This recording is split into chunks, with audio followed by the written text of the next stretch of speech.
Yeah, let me wish everyone a happy Father's Day. Being Father's Day, I know natural fathers and spiritual fathers, that may you all flourish in God's purpose. Uh, as I begin this message with you, so just wanted to bless you all for the natural fathers and the spiritual fathers for your roles in touching lives and mending lives.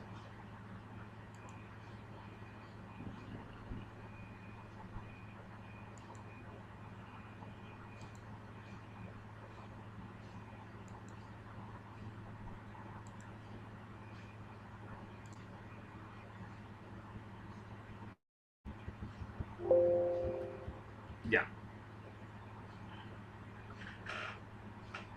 Yeah, so I know I would have been there looking forward for physical interaction with most of you, but then this has happened to be like this, and I am also denied a lovely lunch this morning because of the situation there.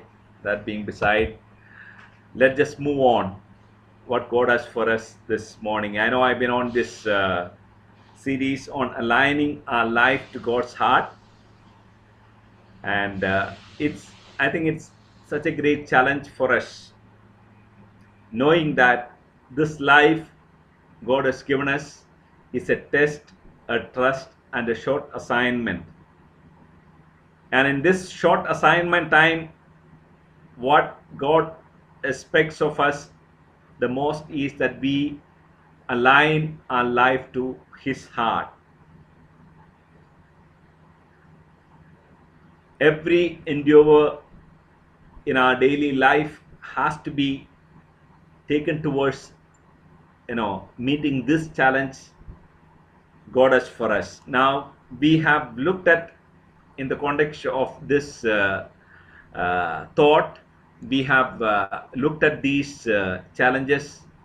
One is aligning our life to God's redemptive purpose, an ongoing process. We being committed to align to the Great Commission and the Great Commandment God has given us. Then we looked at aligning to God's heart. Jesus said that I'm gentle and lowly at heart. A purposefulness in our life to be reflecting His heart through our life as we align our life to Him. We also looked at aligning our hearts to His heart of compassion. We read in Matthew chapter 14, verse 14, that's where we have looked at, put this focus on, that He had compassion on them and He has ministered to them and healed many.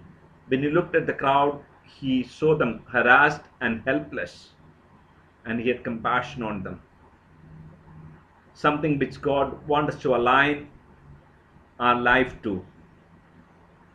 How compassionate we are to those who are living in pain and discomfort and being harassed in many ways. Last time when I came, I spoke on aligning our life to God's heart, to His joy, His sympathy, His gentleness, and His welcoming. We sang this morning, one of the worship songs was that, God, let your power work in us to make us more like you. And this is where it all conclude in we becoming like Him, that we aligned His heart while He was here on earth. We read in Hebrews that He endured the cross just for the sheer joy that was beyond the cross, seeing that He will have many sons and daughters who are forgiven and restored to the Father.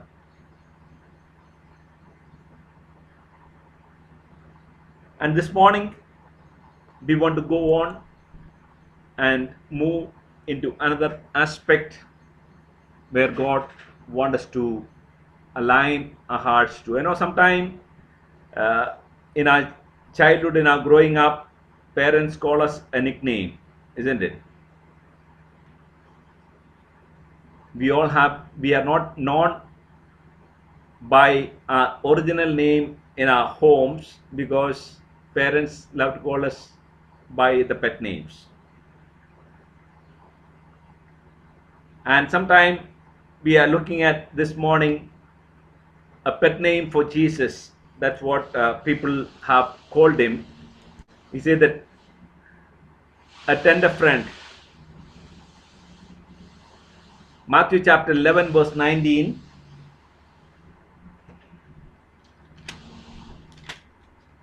Matthew chapter 11 verse 19 reads like this. The Son of Man came eating and drinking, and they say, here is a glutton and drunkard, a friend of tax collectors and sinners. But wisdom is proved right by her actions. One of the most fascinating reflections attributed to Jesus here is he is a friend of tax collectors and sinners. That means he was a friend of the most despicable kind of sinners known in that culture at that point of time. Friend of tax collectors. Tax collectors was a group of people who have been looked down in that culture. And then the associated attribute to the sinners.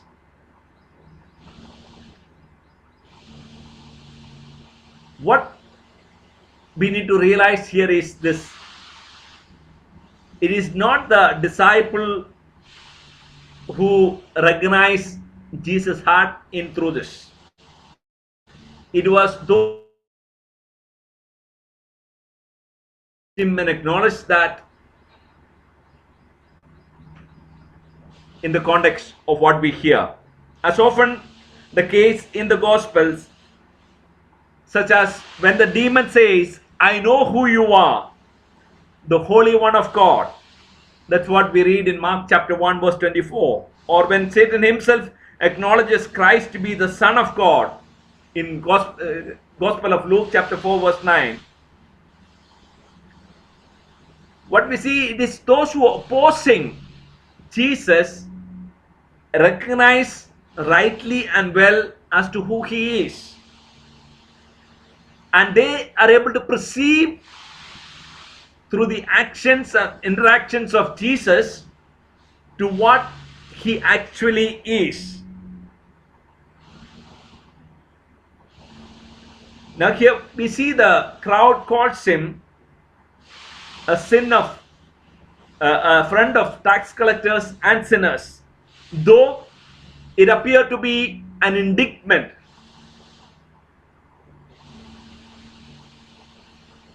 Sometimes we, as an indictment, we call or we address people, he's a fool, he's wise.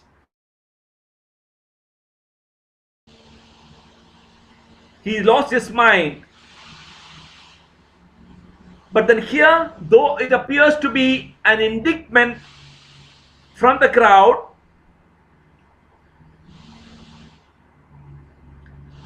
but this label or this calling of this name to Jesus is one of unspeakable comfort for those who know themselves to be sinners. This name of Jesus, a friend of sinners and tax collectors, bring so much comfort if you are able to identify yourself to be a sinner.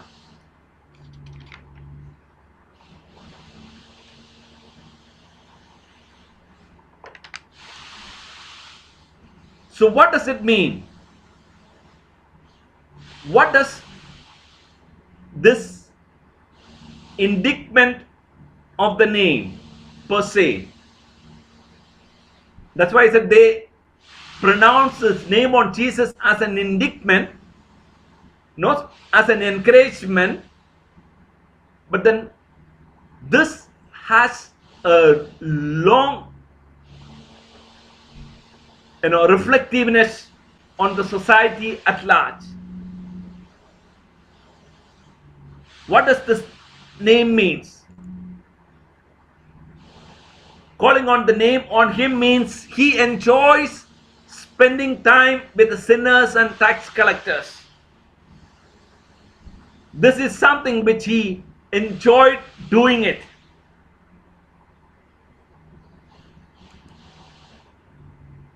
The sinners and the tax collectors felt welcome and comfortable around Jesus.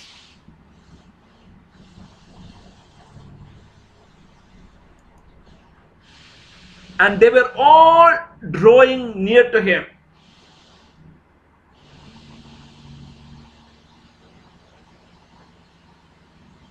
The portion which we have taken is from Matthew chapter 11, but when we read Matthew chapter 14, when it comes to that, we see that these two categories of people, that is the tax collectors and sinners, he said they are crowding around him. They were drawing close to him. We will come to that.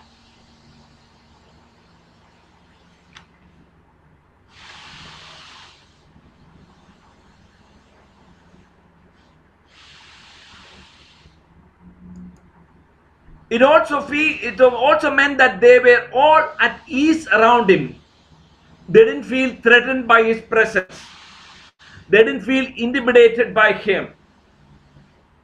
They were enjoying his company. They loved to be around him.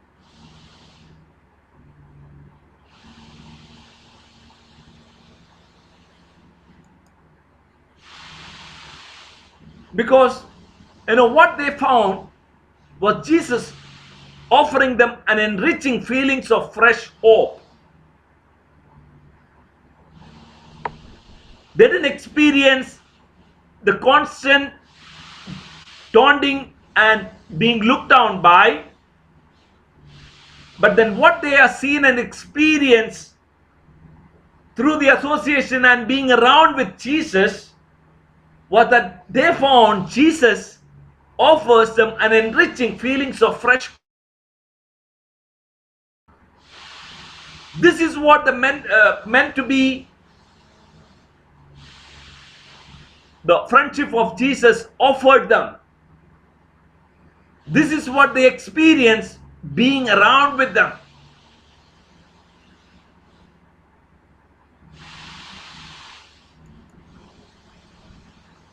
And through this, what Jesus was doing was Jesus was pulling them into his heart.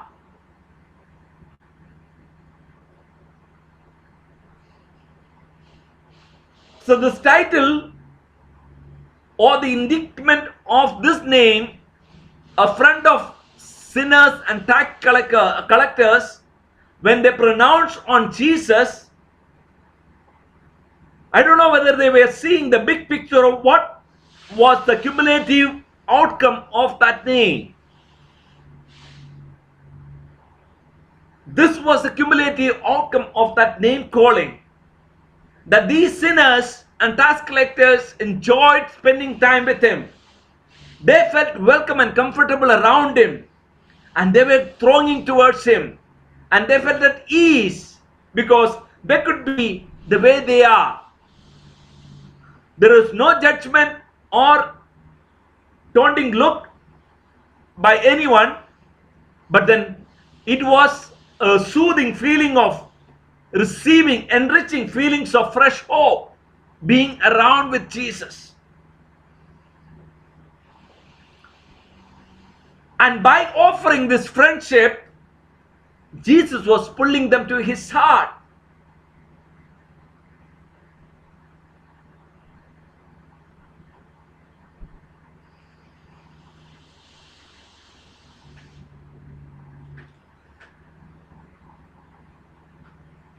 something which we need to really sit down and ponder when it comes to our life.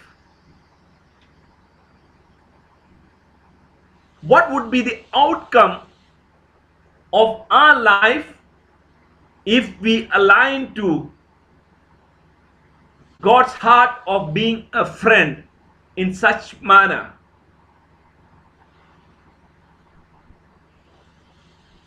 The cumulative outcome of all that, if we all align our life to God's heart in this manner, as we see in Jesus,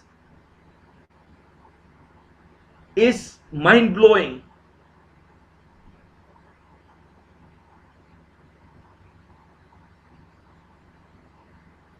So in this context, I wanted you to consider your own relational circle at this point of time.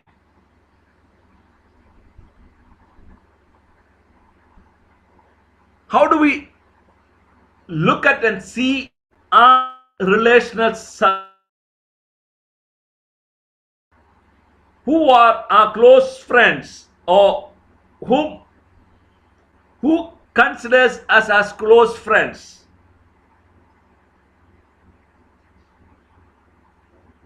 Where do we spend our time mostly? And for what?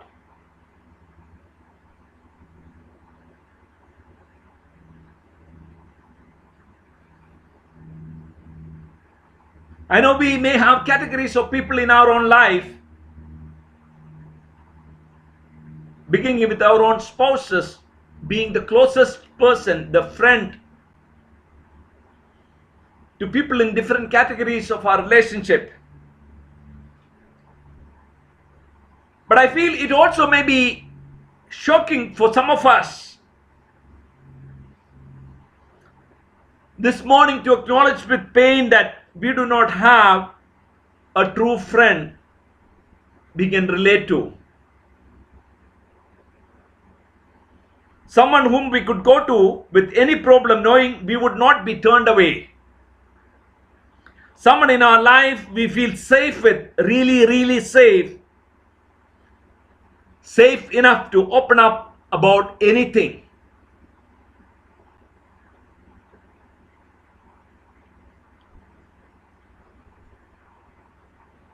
I think that is what we can see in Jesus.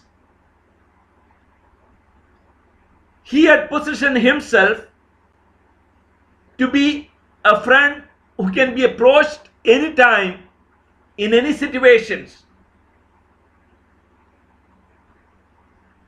No questions asked. No judgment passed. No witty comments passed. We can be as we are, but yet we can build that friendship with him. Drawn to his heart. And we feel comforted because this kind of friendship with Jesus offers enriching feelings of fresh hope.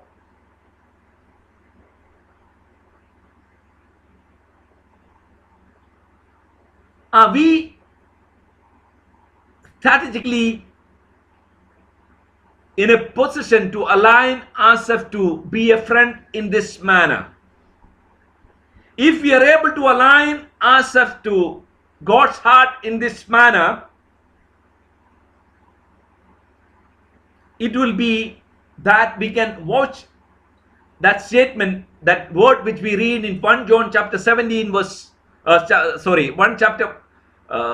chapter 4 verse 17, second part we read, we are like him in the world. That's what he wants. We ought to be like him in this world. But to that we need to align ourselves to his heart. This was his heart. He enjoyed spending time with the sinners and tax collectors, and they felt welcome and comfortable around him, and they were thronging to him. They were at ease around him, and he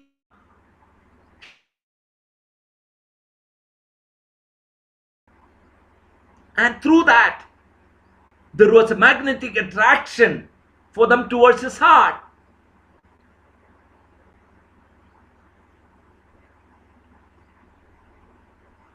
Are we able to see the big picture of what God wants us to be doing by aligning to his heart, being a friend?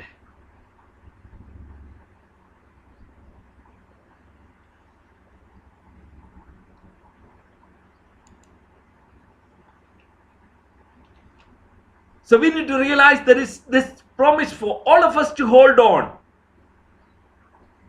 And not only all of us to hold on, and this is a promise we our life ought to hold out as well for the people whom we relate to. What is this? In Jesus Christ, we are given a friend who will always enjoy our presence rather than refuse it. He will never say, hey, wait, I'm busy, I'm tired, I'm preoccupied. No, I have some challenges to spend time with you this day. This was Jesus, a friend of sinners and tax collectors. A friend who will always enjoy your presence rather than refuse it.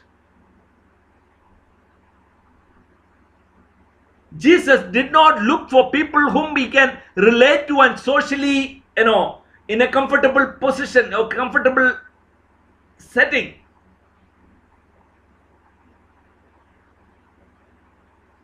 Though by calling that name or indicting him by calling that name a sin of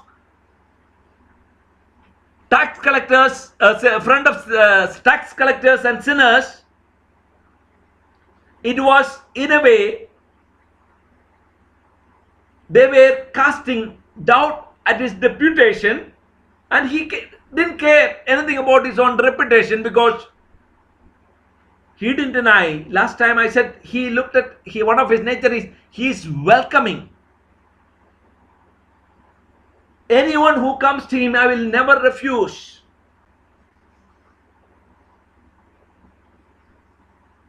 I would say it's one way, it is a promise for us to hold on.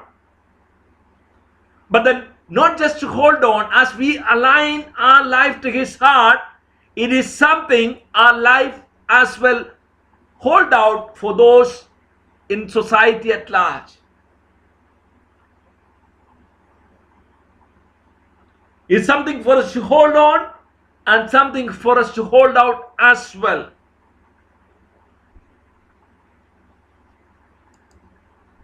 This is a companion whose embrace of us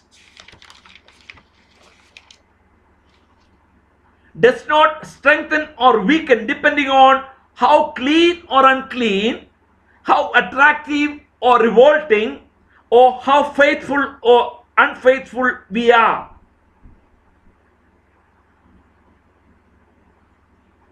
His embrace is ever open for us.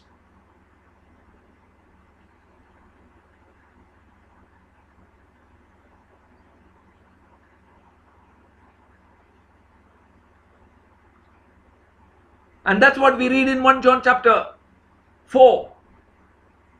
Not 1 John chapter 4, I think it's John chapter 14 verse 34.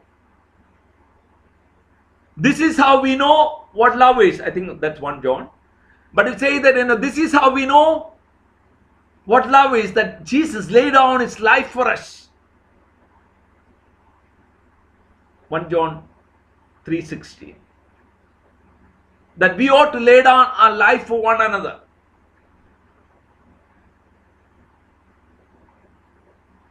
Not casting doubt, not assessing the worth of the people, or not judging people based on the caliber and capacity. But it says that doesn't matter whether you are clean or unclean. Doesn't matter whether you are attractive or rebellious. Doesn't matter whether you are faithful or unfaithful. His embrace is always open for welcoming us.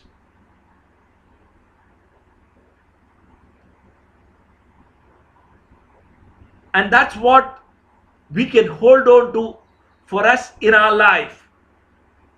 We don't need to be measuring up to that level of perfection, but then He is open for us, whether we are, clean or unclean, attractive or revolting, or faithful or unfaithful. And that is a posture He wants us to reflective of through our life to the society outside. Not judging, not assessing the worth of the people, to love them.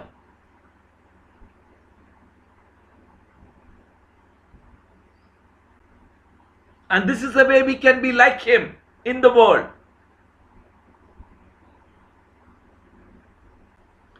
And in being like this,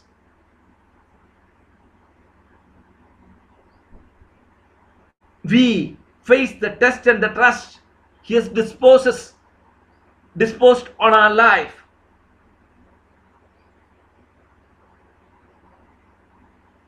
Not to be protective about our own life, but be willing to be vulnerable, to relate and interact with the crowd which are perishing. He said, I did not come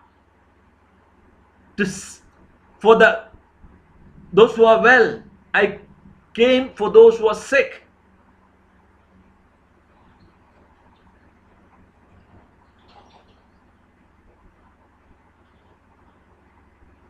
And those who are sick and perishing outnumbers those who are well in our society. If Jesus has come and we found His grace to be challenged by these words this morning, to be like Him in the world, would you heed to God's Spirit prompting you this morning to bring about a drastic change in our lifestyle and approach to life, offering your friendship to the people who are perishing in the world?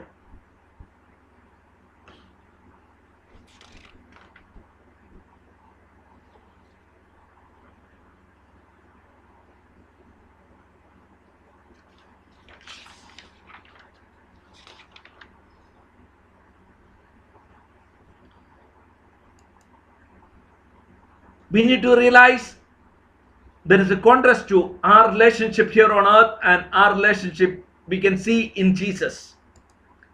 Human relationships have a limit to what that can withstand.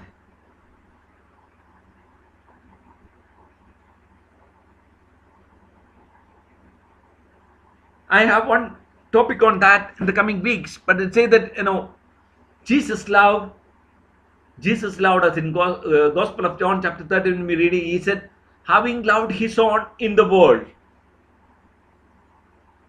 He loved them to the end. He didn't give up halfway through. He didn't say, no, it's beyond my capacity. He said that we read that He loved them to the end.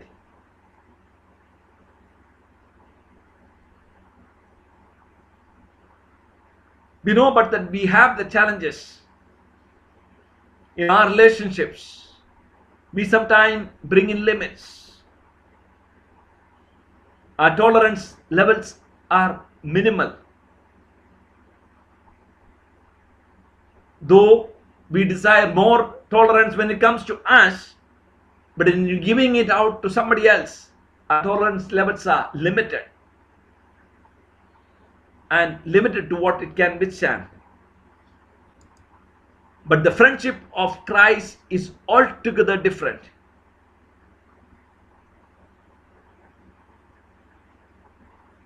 We sing that beautiful song, what a friend we have in Jesus.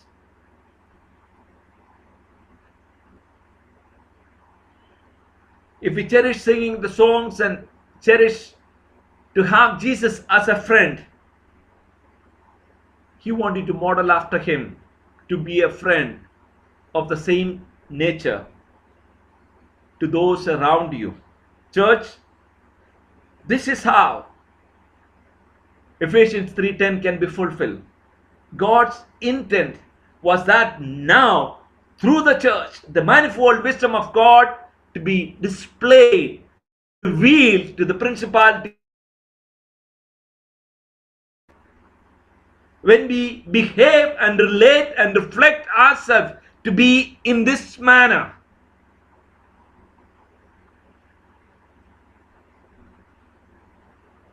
that they have nothing to stand up against us, against God's kingdom.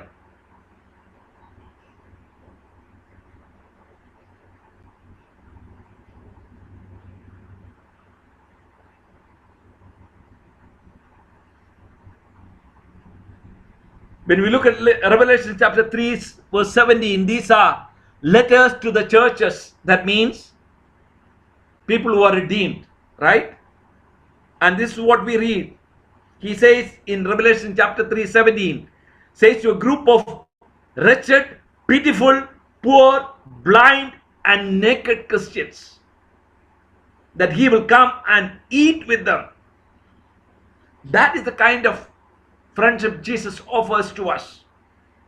Being saved and living under the grace. Yet the tagline he uses concerning us is that we are wretched, pitiful, poor, blind and naked.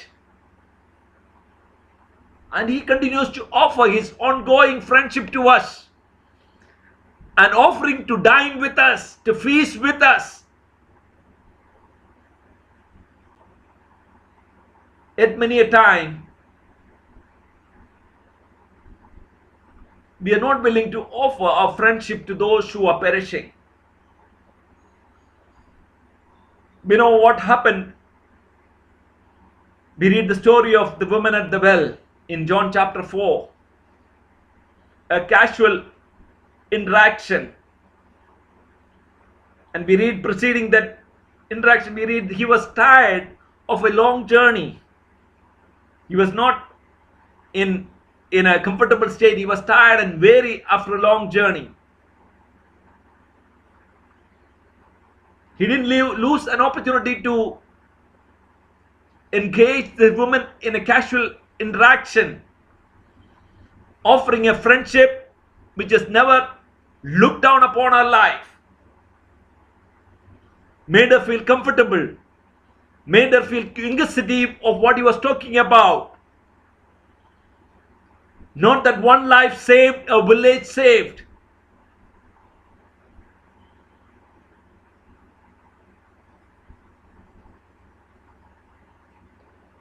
We need to make counting every opportunity which comes in our way. What would have happened to that village and to that woman if Jesus felt, oh, I'm tired, let me just take a short nap before the disciples come back with the food for us to eat. Oh, let her fill her water and go away. Putting himself in inconvenience, overlooking his tiredness and weariness, he engaged the woman in offering a friendship and interactiveness.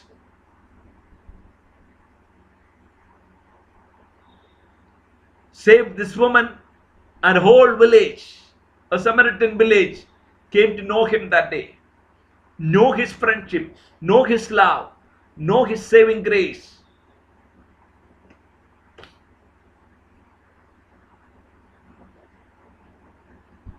We are many times we are not willing to stretch ourselves beyond our comfort zones. Even within our comfort zones, we are choosy.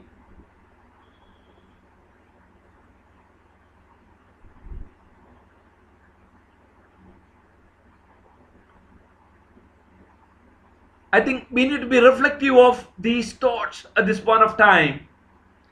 Any purpose, any fulfillment of the purpose through our life can happen only when we align our life to his heart, his heartbeat. What breaks his heart should break our heart as well.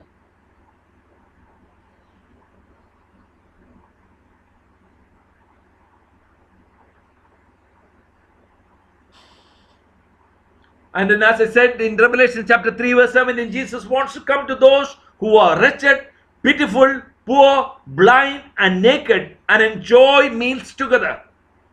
spend time together, and deepen the acquaintance we have. And this is what Jesus offers to us.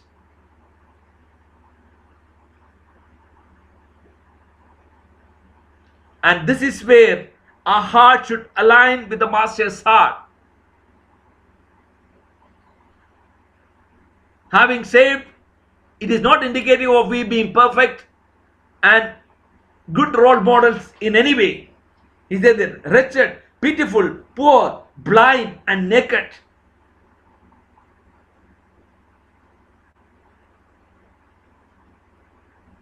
Having gone through the cross and laid down his life for us. And we call ourselves having found the grace and forgiven. He said, this is your state still. And I'm willing to offer my friendship. Have a feast with you. Make you feel comfortable. Not look down, not judge you around. Not assess whether you're worth to be a friend with.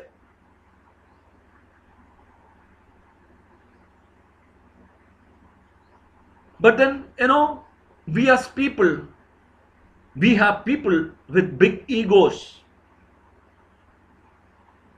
You know what is egos? In the book of Jonah, he was a man of big ego, edging God out.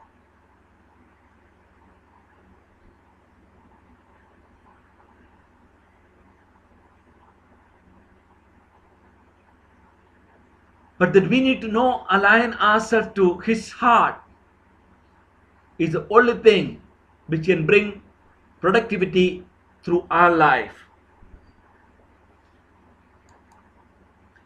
Jesus' friends and they call are those whom he opened his deepest purpose.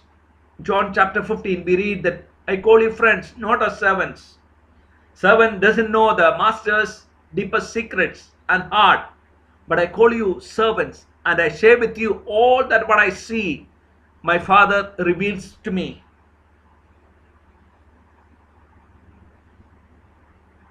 All that what I heard from the Father, I'm sharing with you. God made us for fellowship, for union of heart with him and with other people.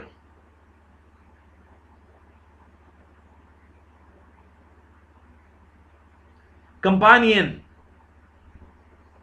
is another word for friend. Someone who goes with you on a journey. As we make a pilgrimage through this world, Jesus is a steady and constant companion for us.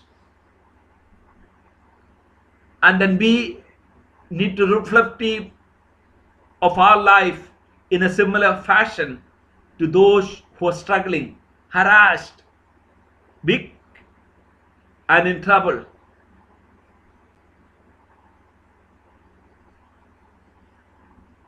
It is too crude to say that human relationships are irrelevant once we have been befriended by Jesus. We have been befriended by Jesus so that we can be befriending others. We don't need to close all doors and work on that inclusive friendship with Jesus and shut the doors on others.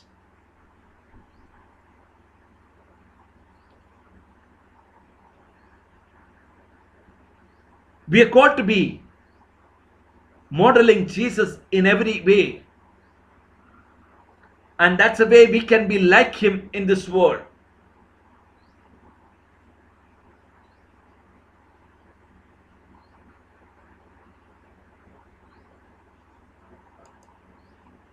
Our call and challenge. What would be our call and challenge as we reflect on these thoughts which I shared this morning? I want to tell you this. The world outside is waiting for meaningful connection with people. The world outside is waiting for meaningful connection. There are thousands upon thousands waiting to connect with someone meaningfully. Someone to accept them the way they are without bias. Someone to open up their struggles of life to, without being judged, without being assessed their worth.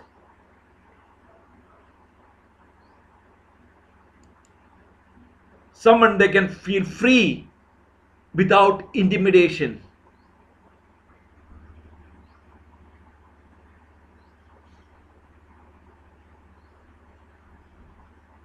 Church, I wanted to ask you this morning, would you be willing to align your life to God's heart? To be a friend to those who are waiting for meaningful connection in the world outside.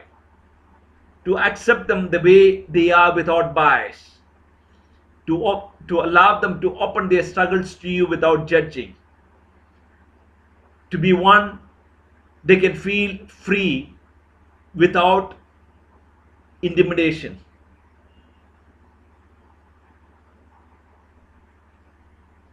When we are able to do that, in a true sense, we are willing to align to God's heart, that He was a friend of tax collectors and sinners. So I want to challenge you this morning. Someone they will know only care for their welfare always.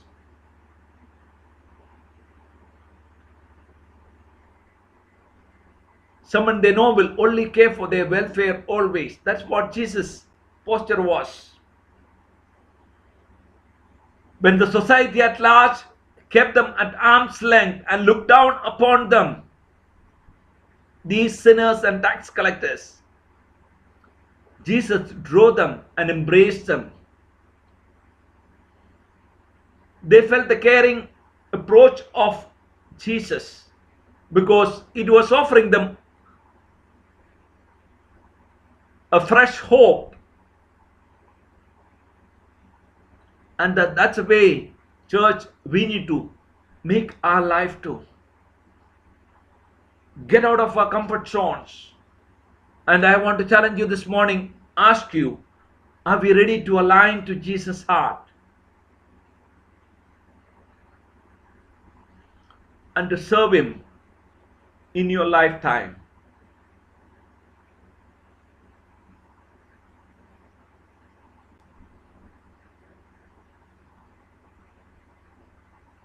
This would be the most fruitful, fulfilling purpose for our life if you're willing to align ourselves to His heart, to be like Him in the world as we are called to.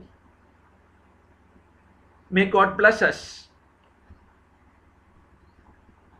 to measure up to a life such as this, to align ourselves to His heart and to bring glory and honor to Him.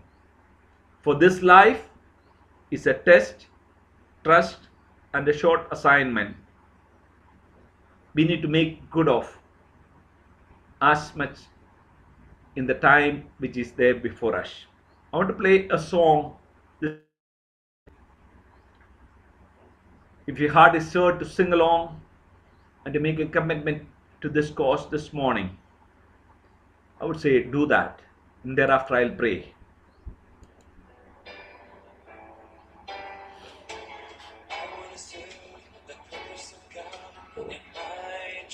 Are you hearing the song?